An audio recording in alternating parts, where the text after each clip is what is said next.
విజయశేఖర రెడ్డి గారు ఇప్పుడు ఆయన మాట్లాడమని నేను ఇంటరప్షన్ చేయను. నన్ను ఎందుకు ఇంటరప్ట్ చేస్తారు ఆయన? సార్ దారుణమైన అంశాలు ఏంటంటే ఎన్నని మాట్లాడారు సార్. రాజీవ్ గాంధీ గారు ఆయన పెద్ద లాయరు, పైగా కాపు జాతి నాయకుడు, ఆయన ఆ జాతి అద్భుతాల కోసం ఆయన అభివృద్ధి కోసం పనిచేసే వ్యక్తి.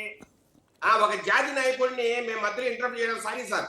కానీ నాకు అర్థం కాని విషయం ఏంటంటే ఎన్నని మాట్లాడతాం సార్. ఇప్పుడు ఆయన ప్రతి మాట అబద్ధమే, ప్రతి మాట అలిగేసినే.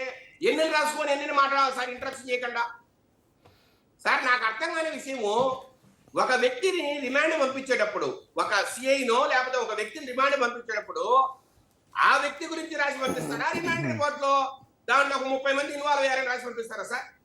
ఆ వ్యక్తిని రిమాండ్ పెట్టడానికి ఏదైతే బలమైన ఆధారాలు ఉన్నాయో ఆ ఆధారాలు పెట్టి ఆ రిపోర్ట్ రాసి జడ్జికి అర్థమయ్యే విధంగా, జడ్జికి ఇతని రిమాండ్ పంపించాలని బలం చేకూరే విధంగా రాస్తారు. కానీ దీనిలో ఒక 10 మంది ఉన్నారు, 15 మంది ఉన్నారు అంటే అడగడా జడ్జి? ఆ 15 మంది ఏరి రారా వాళ్ళు రిమాండ్ కి అడగరా? ఆ మాత్రం లాదు దుక్కున వాళ్ళకి అర్థం కాదా సార్? ఇదేమైనా సార్ నేను అంటున్నా, ఎఫ్ఐఆర్ కట్టేటప్పుడు కూడా ఆ రోజు విజయలక్ష్మి గారు సిఐ నాగరాజు నా కొడుకుని చంపాడని ఇచ్చింది తప్పితే దీంట్లో ఇంకొక 10 మంది ఉన్నారని ఇచ్చిందా? అంటే ఏమి ఇచ్చేది కడతారు ఎఫ్ఐఆర్. రిమాండ్ రిపోర్ట్ కూడా అలాగే ఆ వ్యక్తి గురించి రాశారు కాబట్టి వెళ్ళింది అది. ఈ రోజు 6 మంది మీద కేసు పెట్టారు, 5 మందిని అరెస్ట్ చేశారు, ఇన్వెస్టిగేషన్ జరుగుతోంది. ఆయన అంటున్నారు కదా సిబిఐ ఎంక్వైరీ ఇవ్వలేదని. అంటే మీరు ఒప్పుకోవాలనా? మాకు చేత కాదు, మా పోలీసులకు చేత కాదు. ఈ రోజు భారతదేశంలో నెంబర్ 1 స్థానంలో ఉన్న పోలీసు ఆంధ్రప్రదేశ్ పోలీసు అంటే ఈ పోలీసు చేత కానీ సిబిఐ చేత అవుతుందా? మరి సుగాలి ప్రీతి కేసులో ఎందుకు సిబిఐ ముందుకు రావట్లే విచారణ చేయడానికి?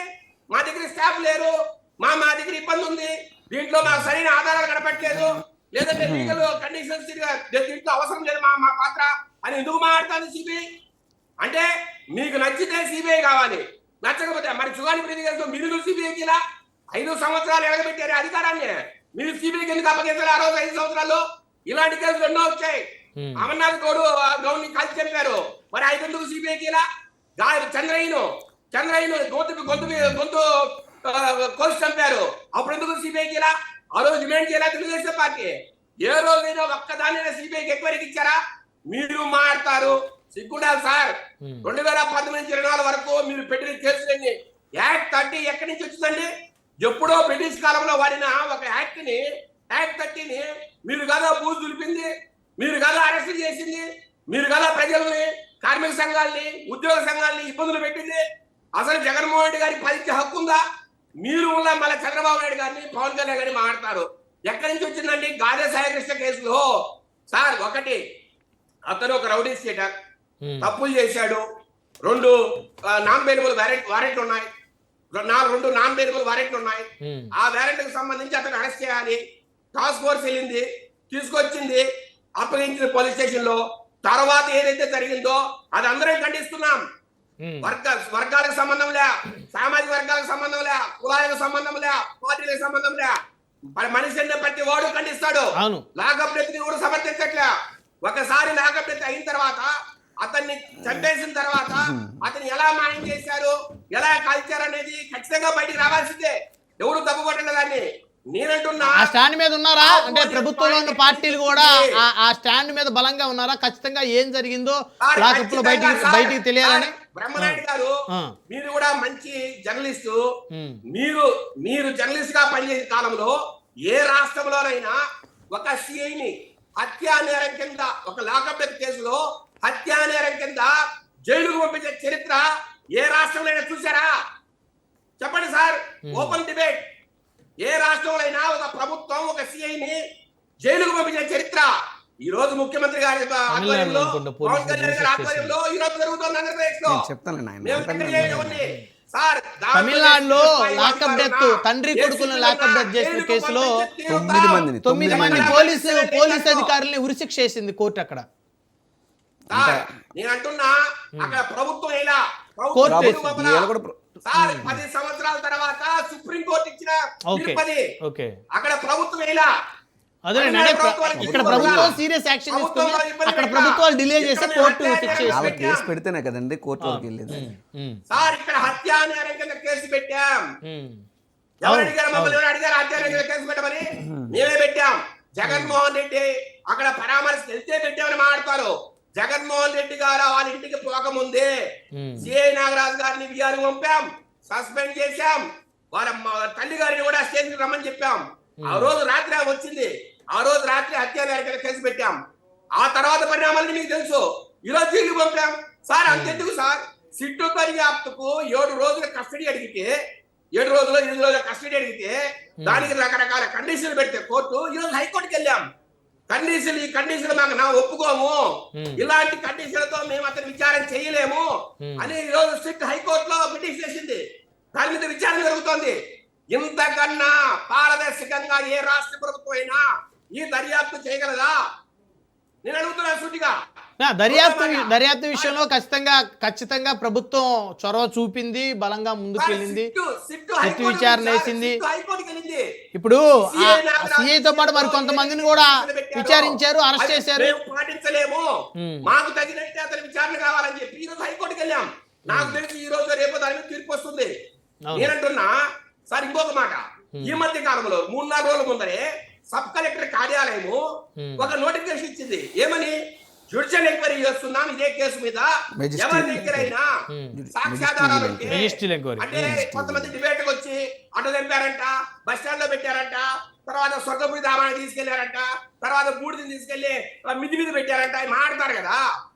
వారందరికీ కృష్ణలంక పోలీస్ స్టేషన్ పైన బూడిద ఎముకలు ఎవరు ఇంకెవరన్నా చంపారేమో, అదే భయభ్రాంతులు గురవుతున్నారు ప్రజలు. ఆ బూడిద ఎముకలు సాయి కృష్ణవేనా లేకపోతే ఇంకెవరన్నా చంపారా? బ్రహ్మనాయుడు గారు దాని మీద కూడా అది ఎవరిది, దాని డిఎన్ఏ టెస్టులు పంపుతున్నారు, అది సాయికృష్ణదా లేకపోతే ఇంకొక వ్యక్తిదా, లేదంటే వారి బంధువులు ఎవరైనా ఏదైనా జరిగింటే అక్కడ తెచ్చి ఎవరైనా పెట్టుకున్నారా, ఎక్కడన్నా పోలీస్ కానిస్టేబుల్స్ కావచ్చు, విజయశేఖర రెడ్డి గారు వాళ్ళ బంధువులు కాదు, వాళ్ళ బంధువులు అక్కడ పెట్టుకుంటారు సార్ పోలీస్ స్టేషన్ లో.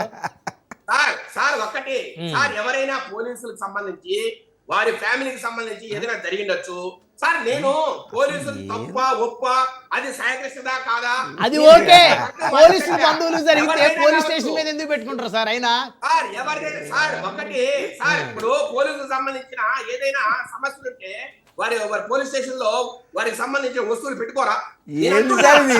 సార్ విజయశేఖర రెడ్డి గారు మీరు ఆగండి దయచేసి. అదేమన్నా వస్తువు పెట్టుకోవడానికి ఏమన్నా పెన్నా, పేపరా, లేకపోతే పుస్తకమా సార్? అది మనిషి ఎముకలు సార్, మనిషి శరీరం. బ్రహ్మనాయుడు గారు అది సాయకృష్ణదా లేకపోతే ఇంకో వ్యక్తిదా అది చెప్పండి. ఓకే, నాకేం తెలియదుగా. అవునవును అంటున్నా, ఎవరిదైనా కావచ్చు, దాని మీద డిఎన్ఏ టెస్ట్ పంపుతున్నాం, త్వరలో బయటకు వస్తాయి. సార్ ఈ మధ్య కాలంలోనే సబ్ కలెక్టర్ కార్యాలయంలో జ్యుడిషియల్ ఎంక్వైరీ పెట్టాం.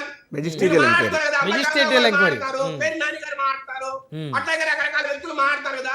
పోయి ఇవ్వండి మీ దగ్గర ఉన్న సాక్ష్యాధారాలు. జడ శ్రావణ్ కుమార్ ఆయన పెద్ద మేధావి, పెద్ద న్యాయమూర్తి, పోయి ఇవ్వండి. ఆయన పెద్ద న్యాయమూర్తి కాబట్టి 4 కేసుల్లో 4 బెయిల్ టకటకట తెచ్చాడు. సార్ ఒకటి సార్, మేము సార్ ఒకటి బెయిల్ ఎలా వస్తాయండి? 7 సంవత్సరాల కింద, అంటే 7 సంవత్సరాల కన్నా తక్కువ శిక్ష పడే కండిషన్లు ఉంటే, ఐపీసీ సెక్షన్లు ఉంటే బెయిల్ వస్తుంది. జడ శ్రావణ్ కుమార్ గారు సార్ రాజీవ్ గాంధీ గారి మీద బెయిల్ ఇస్తారు, మీ పక్కన కూర్చున్న రాజీవ్ గాంధీ గారు వారి మీద బెయిల్ ఇస్తారు. సార్ సెక్షన్లు ఏంటనేది ఇప్పుడు ఆయన అక్కడున్న ఒక కోర్టు న్యాయమూర్తి చూసేది. అంతేగాని సార్ మీరు ఏ సెక్షన్ అయినా పెట్టండి మేము బెయిల్ ఇస్తామంటే అదేదో లాయర్ పనితనం అనుకున్నారు మీరు. సార్ ఇప్పుడు మరి 5వ కేసు గన్నవరంలో పెట్టారు.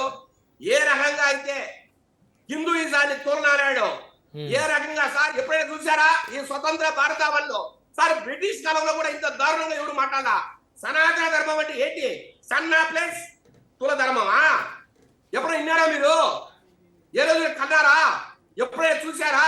ఇంత దారుణంగా హిందూయిజాన్ని గురించి మాట్లాడే వ్యక్తిని నేనైతే చూడాల నా జీవితంలో. నేను ఎప్పుడు వెళ్ళా? ఈవెన్ అక్బరుద్దీన్ ఓవైసీ కూడా లేదు పాకిస్తాన్ నుంచి ఇక్కడికి ఇంపోయిన తీవ్రవాదులు కూడా ఇంత దారుణంగా ఏ రోజు సనాతన ధర్మాన్ని హిందూయిజాన్ని దూషించరా? హైదరాబాద్ నడిపొట్టు నుండి ఈ రోజు ప్రశ్న రావాలనే వ్యక్తి ఏ రకంగా మాట్లాడో సార్ హిందుత్వ బొక్క అంటారా? ఏం సార్ లెక్కలేదా? వన్ బై వన్ మాట్లాడదాం. విజయశేఖర రెడ్డి గారి సమయం తక్కువ ఉంది, దయచేసి సహకరించాలి. ప్రజా వ్యతిరేక